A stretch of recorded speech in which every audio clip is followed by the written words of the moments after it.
All right, so to catch us back up where we were last week, we talked about Jesus and the Incarnation. We started with a little joke, the movie, The Ballad of Ricky Bobby. I forget what is it?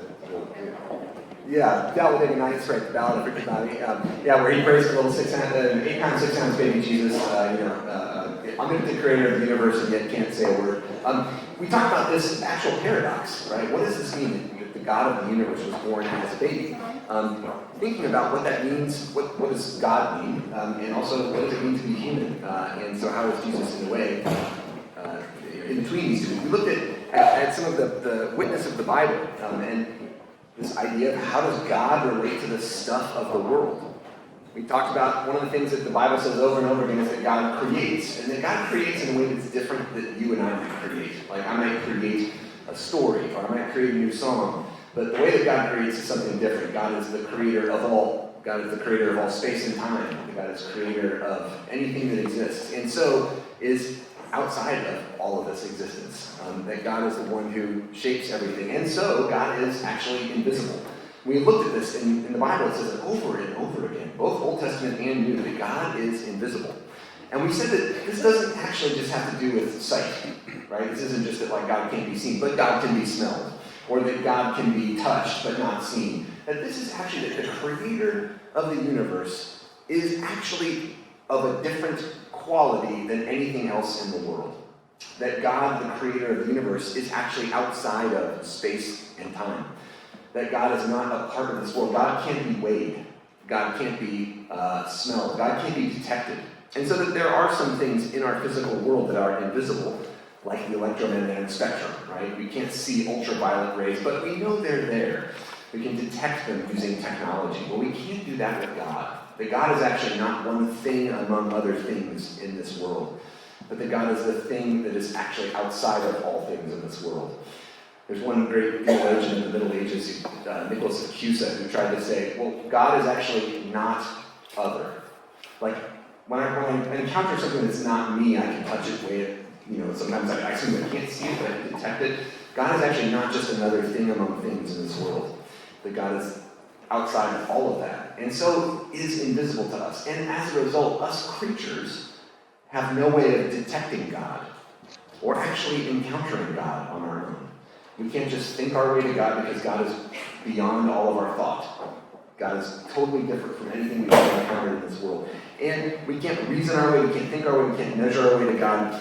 We can't actually know anything about God unless it's God who comes to us.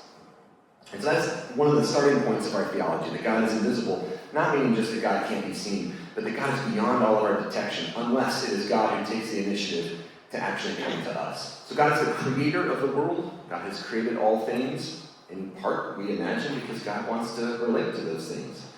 But also God is of such a different order that God actually can't relate to us very easily. And that's one of the things that we as Christians worry about. How does God relate to us?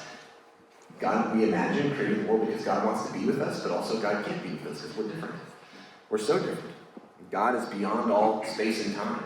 One of the things we talk about is that God actually is this power that powers the cosmos. God is transcendent, that is beyond all of the world, but that God keeps showing up in space and time, not as a physical object that we can touch, taste, see, smell, encounter that way, but God shows up in the form of like this power. And so we talk about some of the Old Testament places that we can see God active. And so what are some of those stories that you think of when you think of like when God shows up in the Old Testament? Moses, right? And how does God show up in stories? In a burning bush. And so is God the bush? No. Or is God the fire? No. God is the power that is doing something in the world, manipulating physical stuff. So God's still like unknown in that way, but God is nevertheless coming near, trying to encounter people. And what are some other ways in the Old Testament that God has come near, that God has shown up?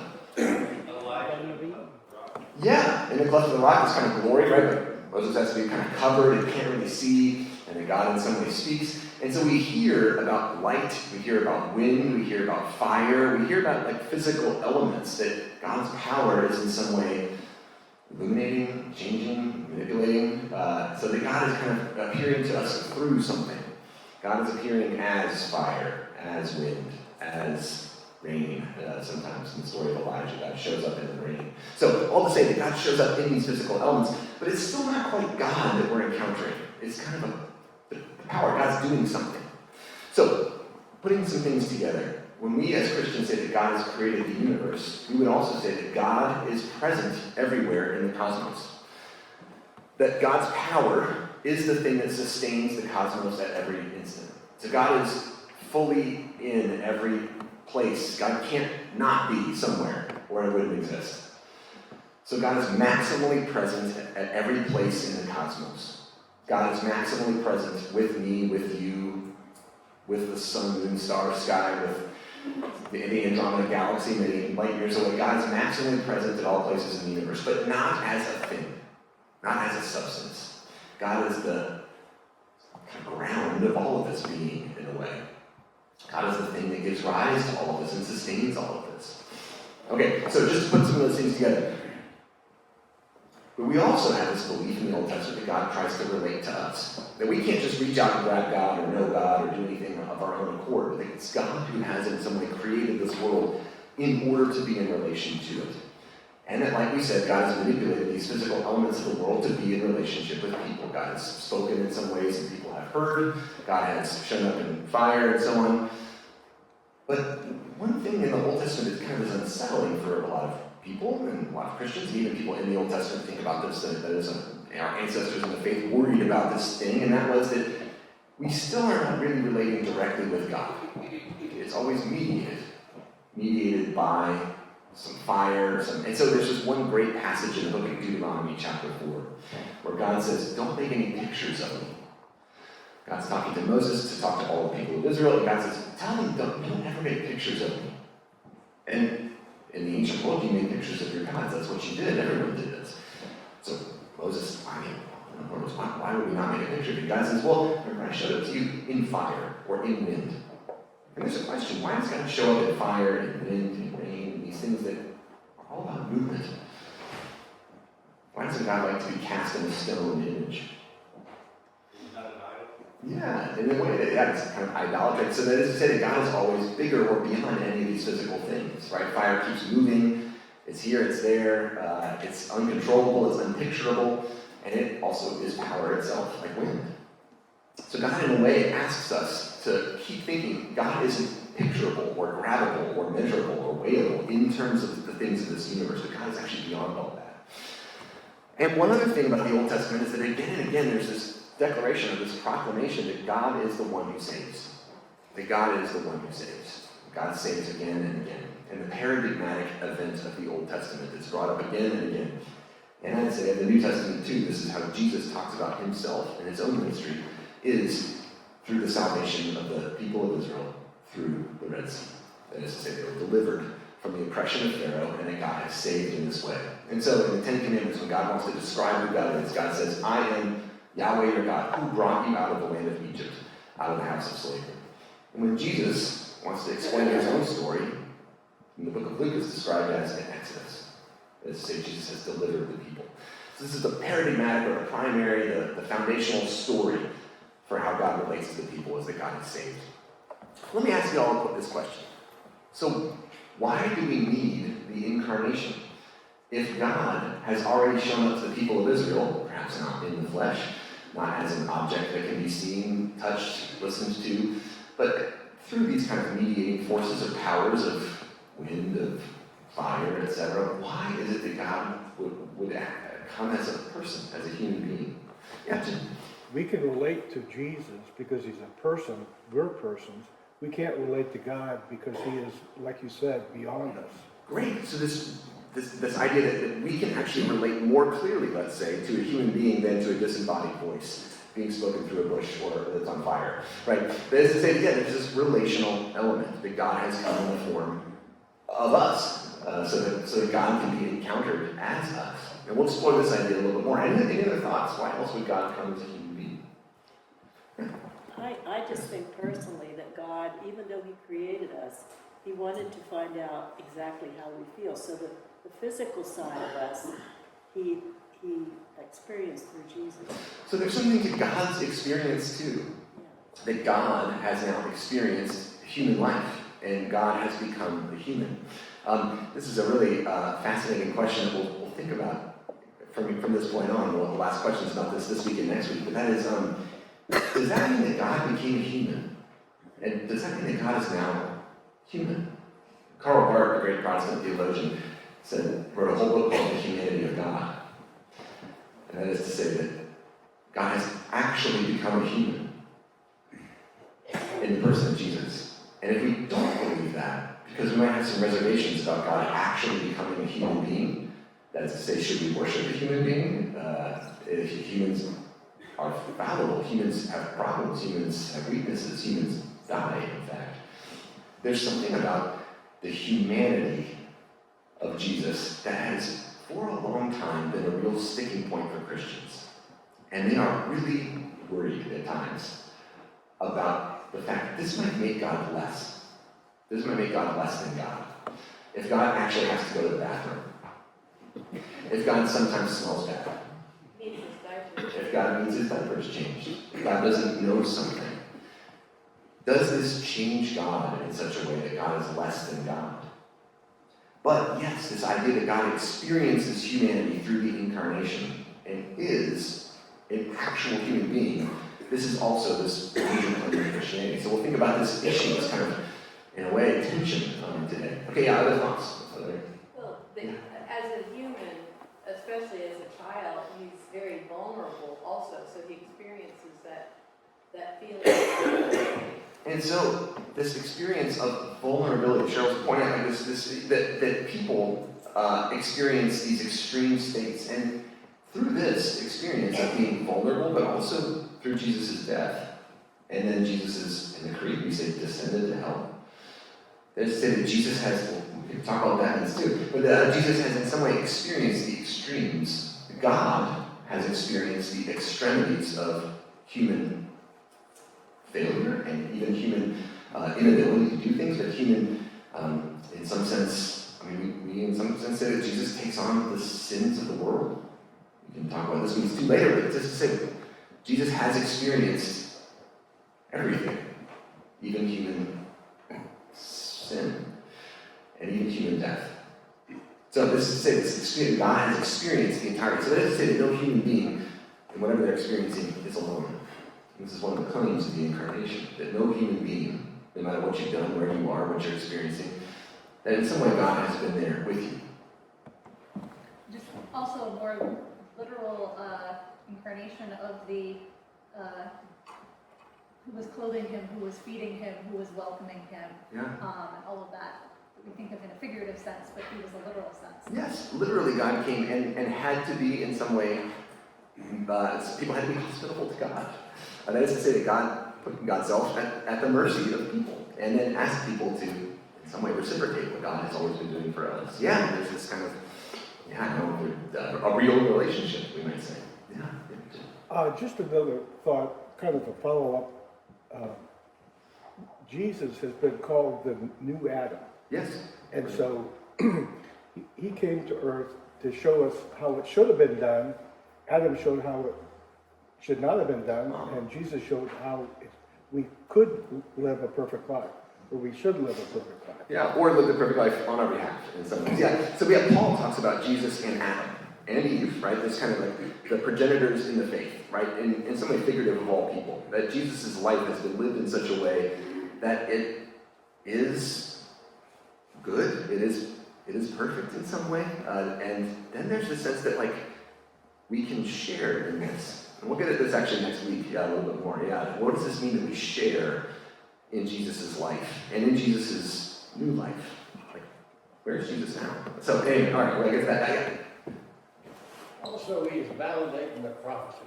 Yeah, validating prophecy. Yeah, this is in some way assurance, and there are kind of foretellings of the fact that God is going to be near us in ways that we can't even imagine throughout the Old Testament. And so this is, in some way, this validation of God's witness, and a validation that God's witness is true, that God will be with us. Yeah. And so many Christians have thought about this incarnation in terms of salvation from sin, from our own sin, from human sin.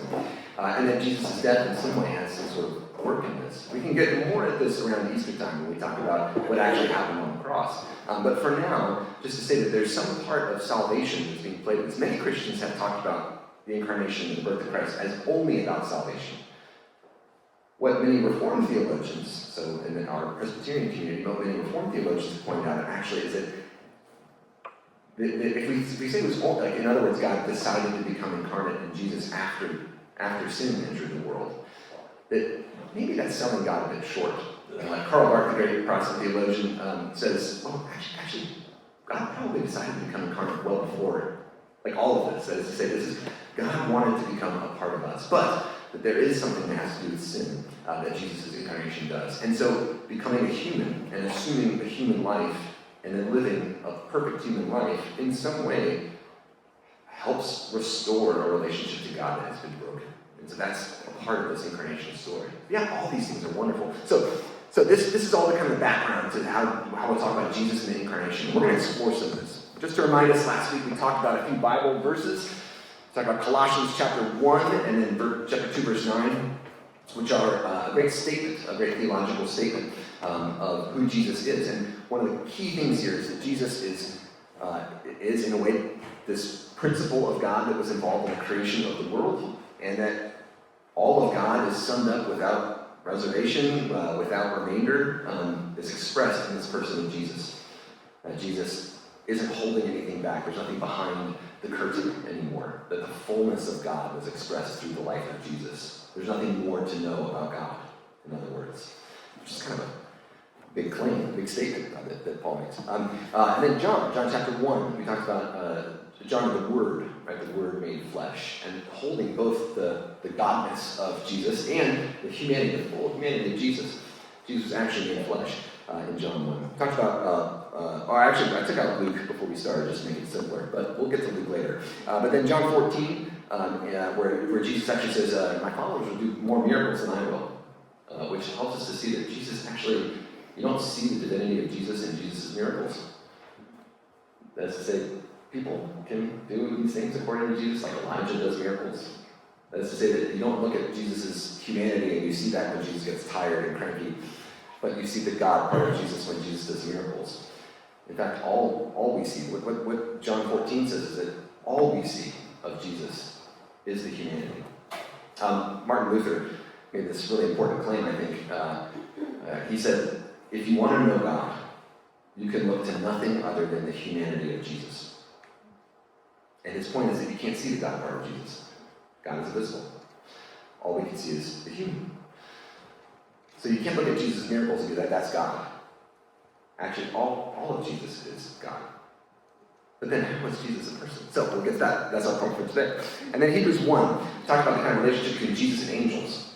And the big point of Hebrews 1 is that Jesus is bigger than all the angels, different than all the angels. Jesus is not like just a divine spirit or force, that Jesus actually is fully God, unlike any other thing that we've ever encountered in the universe. Which is a big deal for the author of Hebrews, but we'll see if we think that's a big deal today.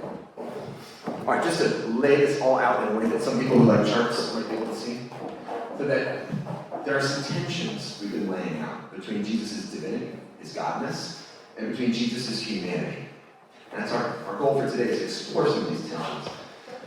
In John 1:1, we see that the Word was God, that Jesus is the Word, this word logos in Greek, which means a lot of things, we can get into that later, but this word, this thing that God wants to speak or say or do or be, is God. And then Colossians 1:19 says, in him, Jesus, all the fullness of God was pleased to dwell. There's nothing else behind the curtain. God is Jesus. And then Jesus shows us God fully. Hebrews 1:3, Jesus is the exact imprint of God's nature. There's nothing more, nothing beyond, nothing other. And then Colossians 1:15, Jesus is the image of the invisible God. If you want to see God, you look at Jesus. But Jesus is just a person. Or at least that's what I can see. Alright, so then Jesus is human as well. John 1:14, the Word became flesh and dwelled among us. And that is to say that, like, this isn't a fake person. Well, we'll ask about that too. And then Jesus is mortal. Colossians 1:22, in the body of his flesh by his death. And next week we'll actually maybe we'll be able to get to it today, but probably next week we'll get to the question, did God bleed on the cross? Did God die on the cross? Or is that just the human body of Jesus that had nothing to do with God? Big question for early Christians. Good question for us today. And one other thing I want to bring up before we jump into our activity for today is this scandal of particularity. Is it possible that this is by the way, not Jesus, but this is the best we can do in terms of recreating the skull of a man that lived in Galilee in the 1st century AD. So this is a neighbor of Jesus who lived in Capernaum. This is a skull of a Jew living in Capernaum. Probably was a fisherman out in the sea, right? This is Jesus' neighbor, who probably looked a lot like Jesus. This is the best we can do with DNA and the physical material kind of remains to be able to recreate what a person would look like in Capernaum back then. So this is Jesus' neighbor, or what looked like Jesus, right? There's this one person in one little fishing village, in one corner of the world, that was actually not terribly important at the time. How could it possibly be that one and only one person is this God incarnate? And do we get to encounter this person who lived 2,000 years ago? If, as we claim, this person died. So big questions for us today. So the early church has a lot of problems. A lot of these problems are that the early witnesses to Jesus' life don't fully understand him. And if we're being honest, we don't fully understand Jesus either. That's why we're here talking about it today and still thinking about it. And we'll never come to the very end of this, but hopefully we can understand something. The early church was wrestling with some deep, fundamental questions. And the New Testament doesn't give us all the answers for this. We talked about that when we read Colossians, when we read Hebrews, we read John. These are beautiful and really important statements about what God is, who Jesus is, but they don't give us like a textbook definition of what the Incarnation means. That's not the point of these texts. We said that John 1 is a poem. It's like a wonderful, beautiful poem about Jesus, but it's not supposed to squeeze all of the meaning of Jesus into this one poem. It lays out some fundamental ideas. Paul lays out some fundamental ideas, but he doesn't give us a textbook. He's writing letters to friends that he spent a long time with. When he writes to the Philippians, he's writing to people he knows personally about questions they personally have. So he's not writing a theological textbook. None of the New Testament does that for us. So the early Christians then have some questions, and their questions are also bound up in some of these ideas they have about the world. Ideas like, for example, God is infinite. God is imperceptible. God is eternal. God doesn't move in the same way that you and I move. God is everywhere. God is maximally present in all of creation. God is outside of space and time, right? God doesn't change in the way that you and I change. God doesn't learn new things. God made everything that exists, right? God doesn't have to learn things. God doesn't bleed. God doesn't die.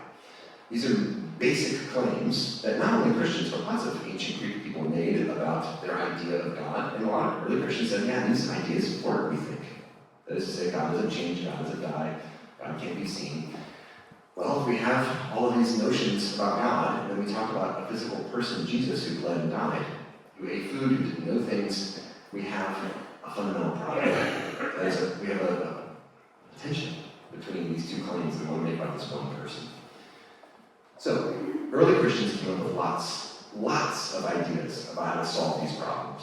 And it was 325 years before Christians came up with a claim that was like a solution to this problem. And even then, they had, over the next 3 centuries, many different ecumenical meetings of all bishops from around the world to try to hammer out the implications of what they came up with in 325. So for 300 years, Christians have lots of ideas, and there's no orthodoxy. There's no one who says, this is the right idea, this is the wrong idea. So we're going to think about some of these ideas that early Christians came up with. And I'm going to ask us to split into kind of quadrants of the room. All right, so folks kind of in this front quadrant, you'll be group 1. Folks in the back quadrant, you'll be group 2. Folks in this kind of front area here, you'll be group 3. Folks in the back there, you'll be group 4. Group 1, I'd like you to think about the implications of this solution from the early church. That Jesus is just a human, not really God. And what I'd like you to ask about this is, what are some of the strengths of this claim? And what are some of the weaknesses of this claim? Based on what we've talked about so far. Strengths and weaknesses. And try to be honest. That is, to try to, really think about this. Don't just immediately be like, well, that's heresy. These are, by the way, all heresies. They were all called heresies, but they weren't called heresy at first. for 325 years, they weren't heresies. These were good faith solutions offered by people who cared about Jesus and who believed that God was active in the life of Jesus. These were Christians. These were followers of Jesus who came up with these ideas. So let's try to treat these ideas with respect and not just, hate on them. But as I said, what are some of the strengths? Why would people say maybe Jesus is just a person, not God? What are some of the strengths of that? And can you name some weaknesses? Some of the reasons the church didn't go down this avenue in the last, in 325 AD. And then group 2, folks in the back there. Jesus is just a God, but not really human. Can you think of some of the strengths of this? Why would early Christians, and there were many early Christians who came to this conclusion, that in some way Jesus is like a hologram? Right? And the folks in group 1, right? Some of the ways people talk about this, Jesus is just a human, not God, right? Jesus is like Elijah. Or Jesus is like Moses. Maybe just a little bit bigger. Maybe just knows a little bit more. He's a really good teacher. He knows a lot about God. God is with him in a special way, maybe different from all other people, but still, he's just a guy. He's not perfect, right? That is to say, God works through him in a special way. Folks in the back, there were some early Christians who came up with this idea and said, actually, he wasn't really a human being.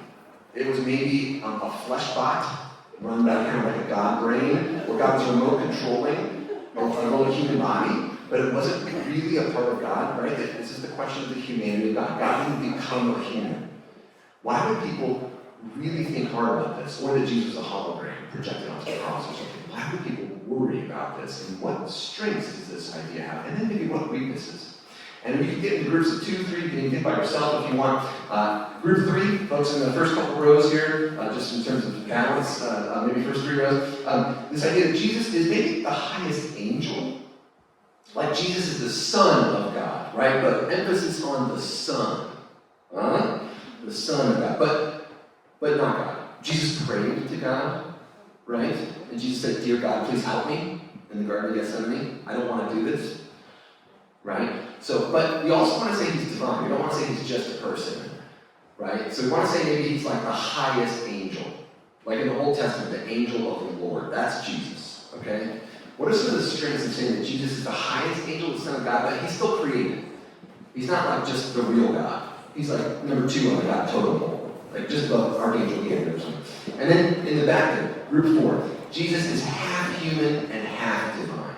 We'll say body in choir, folks.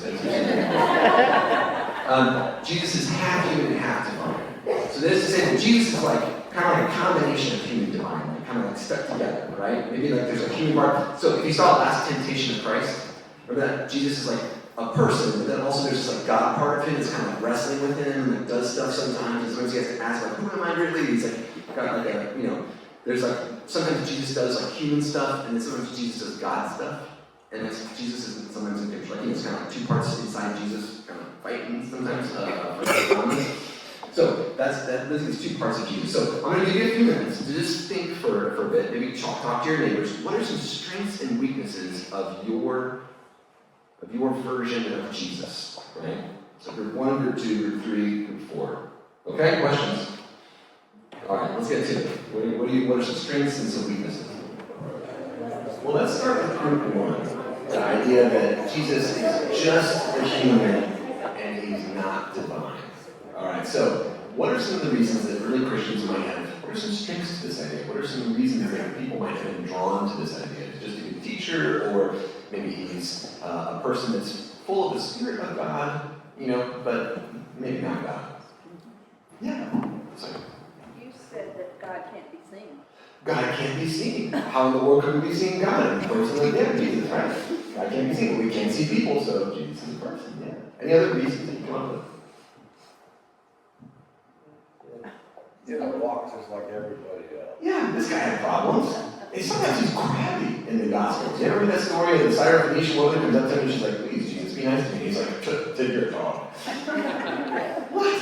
How could Jesus possibly be crabby? And there are times in the Gospels where Jesus doesn't know stuff. Or like we said with the Garden of Gethsemane, Jesus said, "Take this cup from me. I don't want to do this." Is it possible that God could not want to do something, right, that is good? So that is to say, there's a lot of stuff that Jesus does that might be a little suspect to people. And so maybe we want to say God doesn't do these bad things, or that God doesn't do these suspect things. So we kind of keeping God clean in a way by emphasizing the humanity of Jesus and saying that God works through Jesus, but not is Jesus. Yeah, other thoughts, other concerns? I put his language, he constantly refers to himself as the Son of Man. Yeah, he calls himself the Son of Man, which, by the way, this word, this phrase in Hebrew, would have today been translated, like we would have understood this if we would have lived back then. This would have meant something like mortal, like the human one. The Son of Man, meaning like, and actually that word man is the Hebrew word for person, for humanity. It's actually not a gendered word. There's a good word for man, like gender of male in Hebrew. But this is actually a different word which means humanity. So, a son of humanity. That is to say, he's emphasizing that he's the human one. I'm a human. That's literally what he's saying. So, he calls himself a human, right? Well, why don't we listen to Jesus? Jesus is right. Okay, yeah, other ideas? Yeah. Well, okay. So there's some early Christian groups that came up with this idea as well. And one of these groups is called the Ebionites. You actually don't know what they call themselves. This is a group that was later deemed heretical, but they probably just kind of, in a way, became other kinds of Christians. But this was an important early Christian group, and there were people who wrote against them or tried to argue with them. Some important early theologians. And the Ebionites were people who said Jesus is just human. Just human. And one of the reasons they seem to give for this is to say that we live among pagan religions, right? And these pagan religions talk about like the gods have bodies, and they have to eat, and they have to go to the bathroom, and they can, sleep with people, and make half-god babies. We're not like that. We believe that God is infinite, eternal, beyond space and time, the creator of the cosmos. God doesn't die. God doesn't, make babies. That's weird pagan stuff, right? We're better than that. This is the way that they tend to think. Jesus also isn't a second God. Jesus points the way to the true God, right? So that Jesus is the best prophet that has ever lived. This was that repeated. They're trying to protect God, the godness of God, right? And not make God kind of messed up like humans, which looks to them like pagan stories of like Zeus or something. All right, but there's maybe some strengths to that, we can say. Like they're concerned with trying to make sure that God is God, and that God isn't lowered to the status of a mere human. But are there some problems we can name in this? What problems might you all imagine coming from just saying maybe Jesus is just a person, a nice one, a very smart one, God is with him? Well, here's some problems that some early Christian theologians had with this. Some of the early Christian theologians said, yeah, well, if you look at the New Testament now, some of the Ebionites thought the New Testament was a little problematic, but if we take the New Testament as, in some way, God's Word, then the testimony of John 1, Colossians 1, Hebrews 1, any other texts that say that Jesus was in some way present at creation, who did something at creation, was part of the creative act. This isn't what I do, right? This is something beyond a normal person. So that is to say, the witness of the Bible seems to say that Jesus is bigger than this. But also the question of salvation. We said that incarnation has something to do with saving us. And one of the early Christian points here that was really important was, can a person save all of humanity? If we have sin as this kind of state that humanity is in, that breaks our relationship with God, is that a thing that just people unilaterally can fix? Are we strong enough to restore and repair a relationship with a transcendent God who is beyond all things?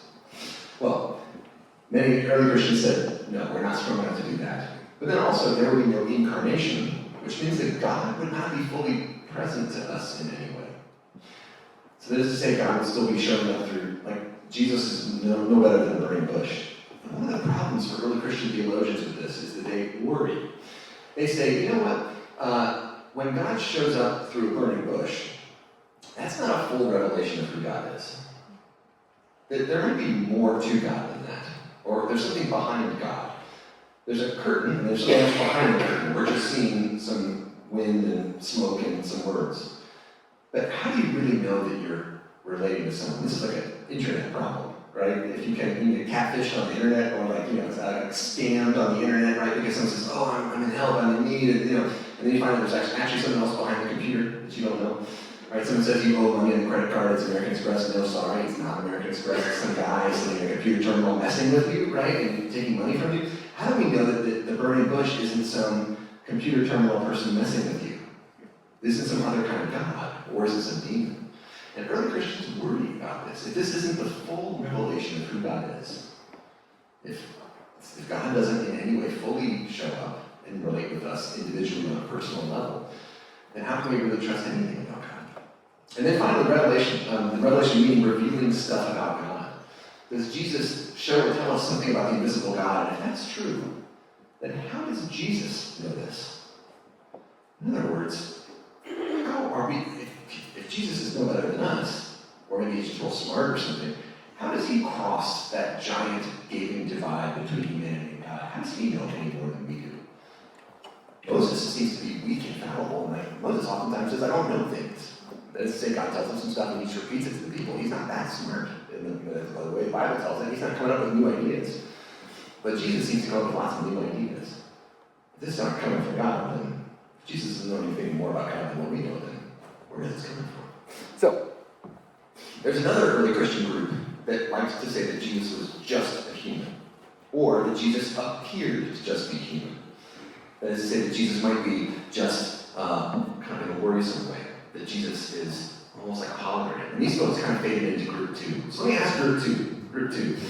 Did y'all have any strengths or weaknesses that came up and said that Jesus is just God, not really human? Yeah. So I think, God, sin is separation from God.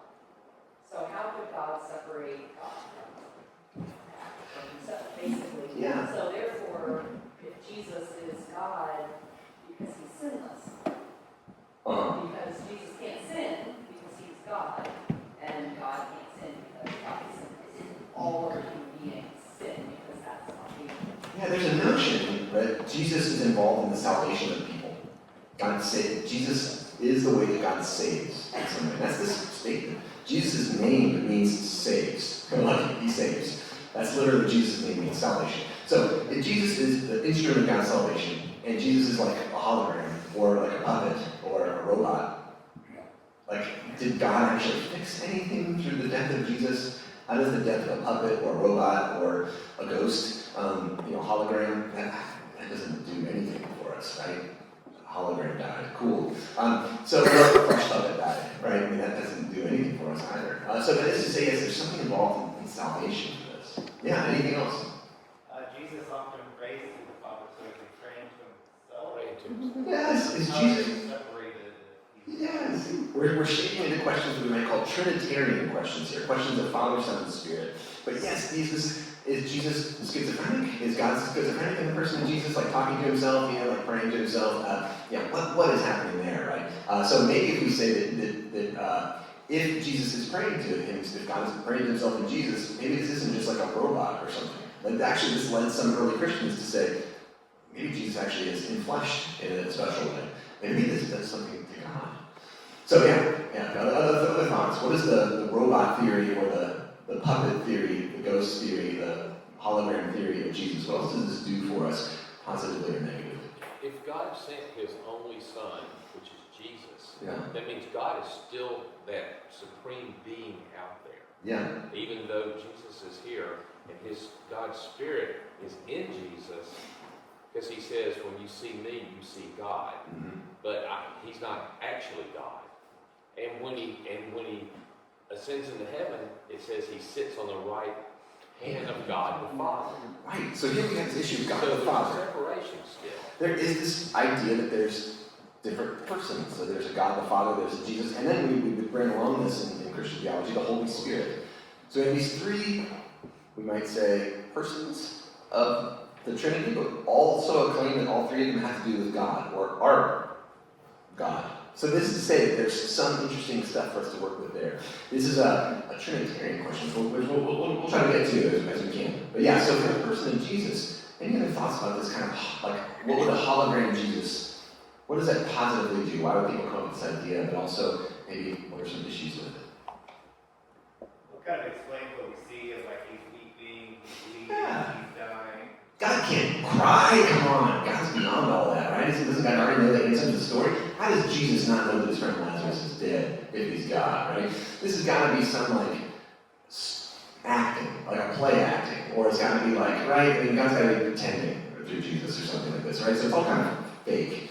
Now, this makes God into, like, a liar in a way that a lot of early Christians actually end up saying, hang on a second, we have to take it seriously. that Jesus cries, that Jesus feels these emotions, that Jesus doesn't know things, that Jesus has to be told that Lazarus is dead, and it hits him like a brick. That is to say, there's something, either that or God is lying to us. And if God lies to us in the person of Jesus, then what else is God lying about? Can God be trusted or not? This is a great part of the debate, for the Christianity. Yeah, other questions or comments? Yeah. I was just going to say that Jesus has relationships, like what you just said about Lazarus. He had real relationships with people, true friendships, and I think if Jesus is just God, and he's God, then how is he able to have a real relationship? How could the infinite eternal God have a real relationship just through a robot, right? Yeah, exactly. But also Jesus seems into a relationship, which does make some people, some early Christians, a little worried too. Does God have real relationships with weird people like us, cringy people? That this might make us a little bit worried about God's perfection or something. Yeah. Maybe another thought. Weren't there many people who claimed to be the Messiah? I mean, one thing. Maybe hundreds, or who knows? Yeah, and that might be one of the things that people said, just dismiss this guy altogether. Yeah, this is just one of the many. Now, we would say that there were probably, what we know, somewhere in the ballpark of 20 to 50 people around the time of Jesus who claimed to be Messiah. So, he's one of a lot. The response from early Christians might be, yes, but which one of them started a movement that has exploded in the Roman Empire and ended up taking it over? So that's, by the year 325, Christians would end up saying, true. However, there's different. But so one thing we can say, these docetics, these early Christians who said Jesus was just an image. Docetic was a way in Greek to say to seem. Jesus just seemed human. What they were really concerned about was that God died on the cross, bled out. They don't want to say that. God doesn't die. So they also think it's going to make them seem ridiculous to their neighbors. They're going to tell the Romans that their God died. What do you think the Romans are going to say to that? I'll worship your God. One of the pieces of evidence that we have that all Christians were very worried about this idea is that there's no Christian depiction of the crucifixion until the year 450 AD. We know of no Christian depiction of the crucifixion until 450 AD. That's 100 years after Constantine. Why did they depict the crucifixion? Because there's a picture of their God dying. They pictured Jesus triumphant. They pictured Jesus like a soldier, marching out of the grave. They pictured him conquering Satan, conquering the devil, conquering death. They didn't picture him crucified. In fact, the earliest picture of Jesus being crucified is a Roman soldier making fun of his Christian buddy. And he pictured Jesus on the cross with a big head of an ass. And he said his friend worships his God, the ass-headed God that got crucified and died, lost, and got lost. So when did that image return as a popular image? 450 AD, and it's stuck on. It's been present in the Christian conviction ever since. Now, Christians depicted crosses, but they were always empty until 450. That is to say, the cross was this kind of secret image almost. And also the Eucharist, the celebration of the death of Christ, was secret in the early church. Until the time of Constantine, they didn't have a big room they did this in. You had to go through a couple of years of catechumenate study before you were welcomed into the room where you had the Eucharist. And it was called the secret, the mysteries, divine mysteries of Jesus. So this is to say you taught about Jesus' life, and eventually you told people about his death. So this is a big thing for early Christians. So these docetics, they're worried about human bodies changing, hurting, dying, and that can be true of God. Human minds are willful, sinful. It can't be true of God. So Jesus just seemed like a human. There's another early Christian group in North Africa, in Egypt, Apollinarius and Apollinarius, the idea of Apollinarianism, and this is what we call body snatcher Jesus. There's no human mind. It's just kind of like the invasion of the body snatchers. God kind of puppets the human flesh body, and walks around. So this is the idea that the divine God kind of took over the brain of Jesus, but he didn't have a human brain, did not have a human soul. And when he dies, it's just the human, kind of skin that dies, but the God part of God is unfazed by all this. And we said there's some problems to this, right? So for creation, does anything happen to the stuff of the world if Jesus is just a projection? We talked about the idea of salvation, right? Can a fake death do anything to save people? We talked about incarnation. Does God experience our lives and do anything differently? Does that actually mean anything? Does this experience of God experiencing us actually change anything? And Revelation, is there anything different from the burning bush in Exodus 3? If Jesus is just a hologram? All right, so the group we talked about Jesus being maybe a lesser God. You all would have been the Arians, which was actually one of the biggest early Christian movements. Ended up losing out. But what did you all think about that question? Should Jesus just be like a lesser God? You know, the highest of the angels or something. The angel of the Lord. But not fully God. What strengths or weaknesses did y'all come with?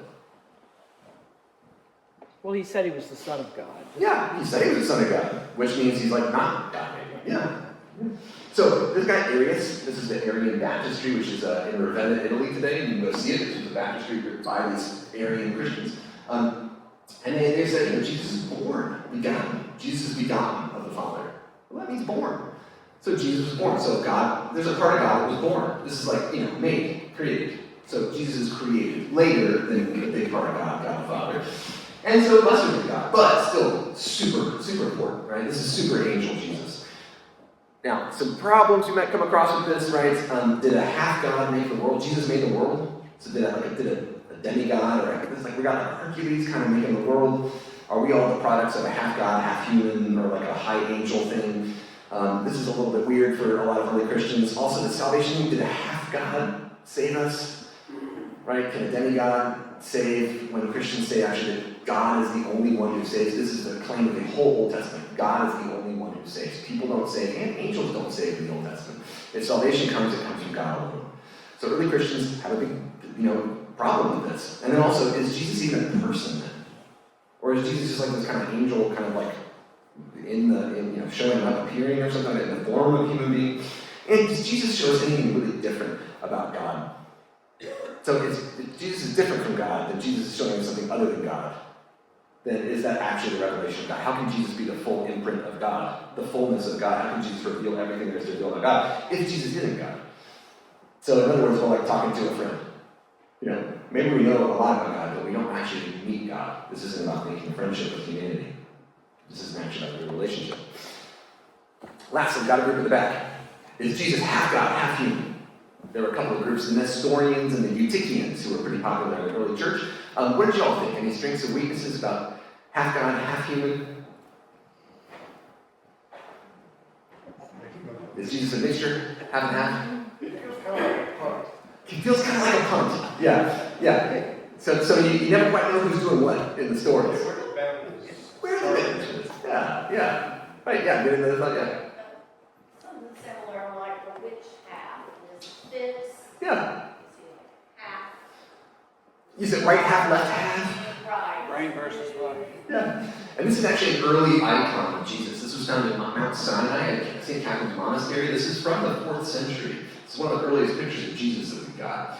And you can see that actually his face is split in half. Notice his left half is different than his right. There's the divine half and the human half. The divine half is the right half, the human half is the left half. And this is a way of meditating on the two natures of Jesus in the early church.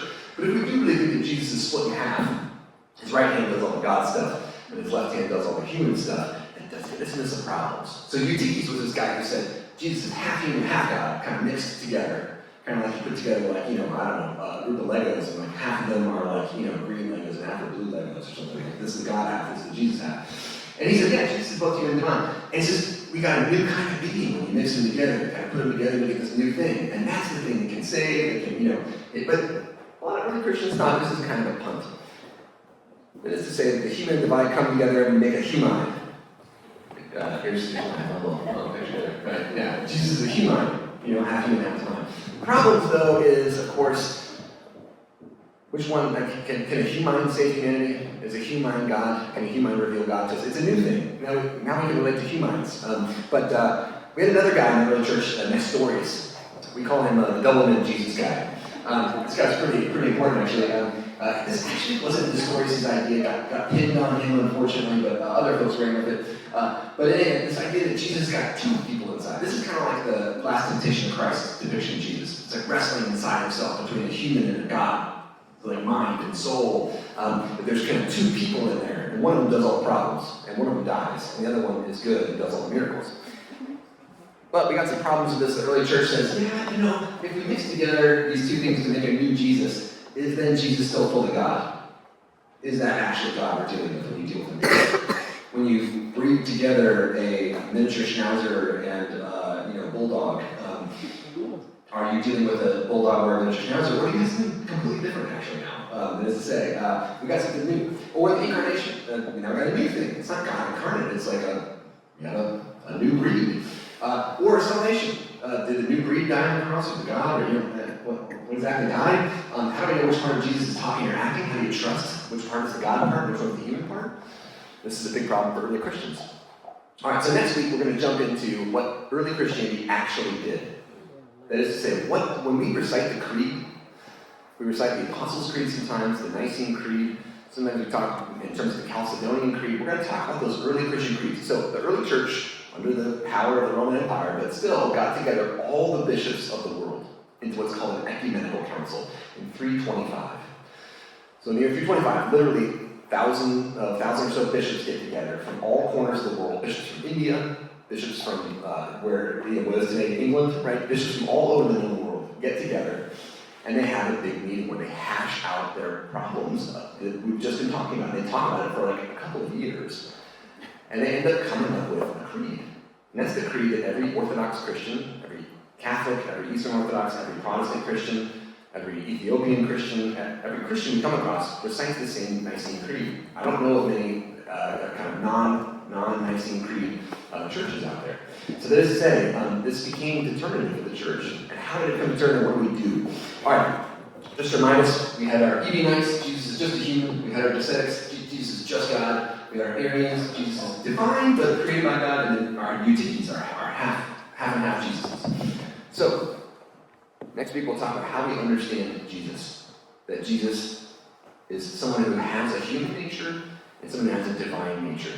And to spill a little bit of beans for next week, we're going to talk about how Jesus has two natures in one person.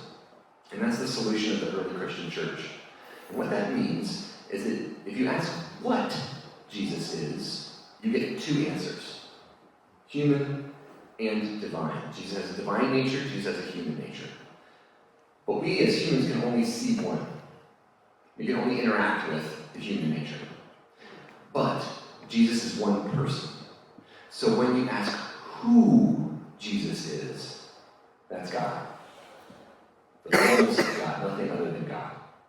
So when you ask what Jesus is, you can talk about two things. But when you ask who Jesus is, or who you're relating to when you relate to Jesus, who do you see when you see Jesus? That's nothing other than God. The fullness of God. And this is the claim of the early church. So we'll parse this out, get into some more detail, and I think there's some surprising things about this too that we'll get into next week.